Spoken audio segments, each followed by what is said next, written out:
What's going on, guys? This is AndrewChicken and welcome back to another video. Starting out Paladins can be a difficult yet rewarding experience as you learn how to use all the different champions, explore the numerous maps in the realm, and discover the best strategies for winning the game. Of course, you'll make numerous mistakes along the way, and getting better can be a bit of a struggle when you're starting out. That's why in this video I've put together 5 tips to help you become better at playing Paladins. These tips range from strategies you should use to win more games, to ways you can improve how well you play different champions. So without further ado, let's get into the top 5 beginners tips in Paladins. One of the most common mistakes I've seen among beginners is the mentality that they can just rush straight to the objective, especially if they're a tank, and somehow live to capture the point even if all 4 of their other teammates are down. Even if you're playing Makoa and use Ancient Rage, there's a very slim chance that you'll survive against 5 enemies shooting at you. You want to try and avoid rushing to the point unless you've got most of your team with you to back you up, because while you might feel powerful playing Makoa or Fernando, you're not going to stand up to the enemy team very long by yourself. Grouping up is one of the most fundamental strategies to form a successful push, and it's the key to making a successful counter push if you've been zoned off the objective, defending against an enemy push, or pushing the payload through to victory.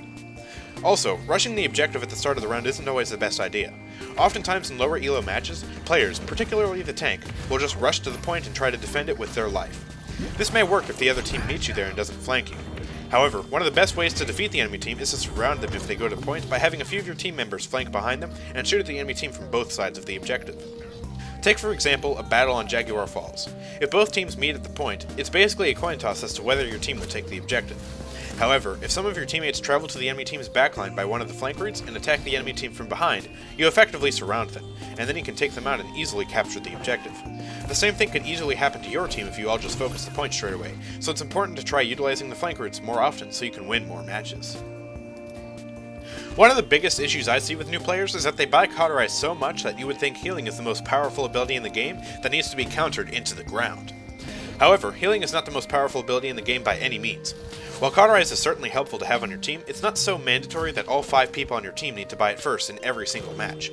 The biggest problem with 5 people maxing out Cauterize as soon as possible is that Cauterize doesn't stack. If 2 people with Cauterize 3 shoot an enemy that's getting healed, only one of their Cauterize is being used, meaning one of them wasted 1800 credits for nothing. Cauterize is the strongest on damage champions, flanks, and some tanks, and should almost never be picked up on a healer unless you're playing damage pip or something. Cauterize is also strongest on champions with weapons that can reapply it extremely quickly, so champions like Victor, Moji, and Fernando are excellent champions to buy Cauterize with, while champions like Shaolin and Grover that have slow fire rates aren't exactly the best champions for reapplying Cauterize. Usually there should be about 3 players with Cauterize on your team, not 5. If you see that most of your teammates already have Cauterize, you should definitely consider buying something like Wrecker or Haven instead.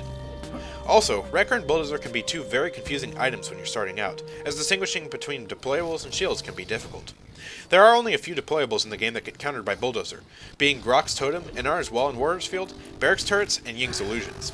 If one of these champions are on the enemy team, Bulldozer can be helpful, but otherwise you don't need to pick it up. Wrecker does not affect these deployables at all, so don't buy Wrecker to counter Inar's Wall. Instead, it's useful for countering the numerous shields in the game, including Torvald's personal shields, Fernando's huge shield, and Makoa's shell shield. Barrick's shield does count as a shield and not a deployable, even though he places it down and it's not channeled, so you do need to buy Wrecker for that and not Bulldozer. Making a loadout is one of the most important aspects of Paladins that allows you to alter your gameplay in countless different ways.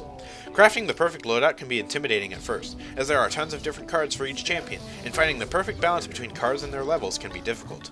However, making a loadout that works for you is crucial to improving your Paladins experience, as the default loadouts that come with each champion are not good by any means. One of the most helpful ways you can improve your loadout making skills are to watch other YouTubers' videos and study or even copy their loadouts for the champion you're wanting to play. I have several videos on my channel dedicated specifically to explaining the different playstyles and loadouts that are good for numerous champions, which would definitely help for finding the best loadout for you. If you want to import a loadout from a particular person, just go to an empty loadout slot and click import, and you can easily find whatever loadout you're looking for. There are several ways that you can build a loadout, including focusing most of your loadout points on a particular ability or designing it to complement a certain talent that you enjoy playing with. There's also ability reset loadouts to keep your abilities up more often, loadouts focused on healing and self-sustain, and even loadouts that turn some of the strongest healers in the game into menacing damage champions that can put out top damage in the match. With all the different cards in the game, you can make the perfect loadout to complement your playstyle, and it will really help you become a better Paladins player.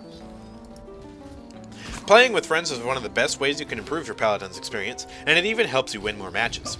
While not all of us have friends that play Paladins, it's easy to meet friendly players that happen to be decent at the game too. In my time playing Paladins, I've met countless friendly people that are all in a Discord server linked in the description that you should totally join.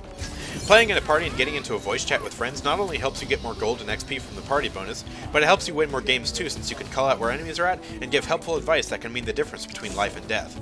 For example, if most of the enemy team is flanking right, but you see a pesky Androxus sneaking around left, you can warn your teammates that they're coming, so they can prepare for the attack instead of being caught off guard standing on point. You can also give helpful reminders such as telling the tank in your party that the healer and flank on your team just died, and that they should probably fall back and regroup. You can obviously do this during a normal match too by using the almost forgotten push to talk feature in the game, but this is less reliable than having a friend or two that you can constantly play with. Overextending is one of the biggest problems that I see no matter what skill level players are. Oftentimes as we're successfully pushing the enemy team off the point, a few players on the team will just keep rushing forward far out of the lines of sight of the healer and their other teammates, and then they are easily taken out by the regrouping enemies.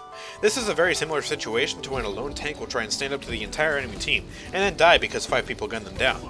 However, instead of you just staggering yourself like the first situation I described earlier, you give the enemy team an opening kill by overextending that allows them to come back to point, overpower the rest of your team, and retake the objective. Overextending far into the enemy base is only going to get you killed, and won't help your team most of the time. Instead of overextending, you need to try and zone the enemies out, taking strategic locations on the high ground where you can see the enemies incoming, knock them off their horse, and supply suppressive fire to keep them off the objective. You don't need to be in the enemy's face to knock them off their horse. One simple bullet from Victor at long range can triple the amount of time it takes for an enemy to get to the objective. Finding a good position on the high ground with a great line of sight to the incoming enemies is a much better strategy than overextending yourself and dying, and using this tactic will greatly increase your odds of winning more games. So anyways, that's the end of this video. Did this video help you get better at Paladins? Be sure to let me know in the comment section down below, and also make sure to like this video and subscribe if you want to see more content like this from me. Also, join my Discord server using the link in the description if you want to pick up tips or leave suggestions. I'll see you guys next time. Peace out.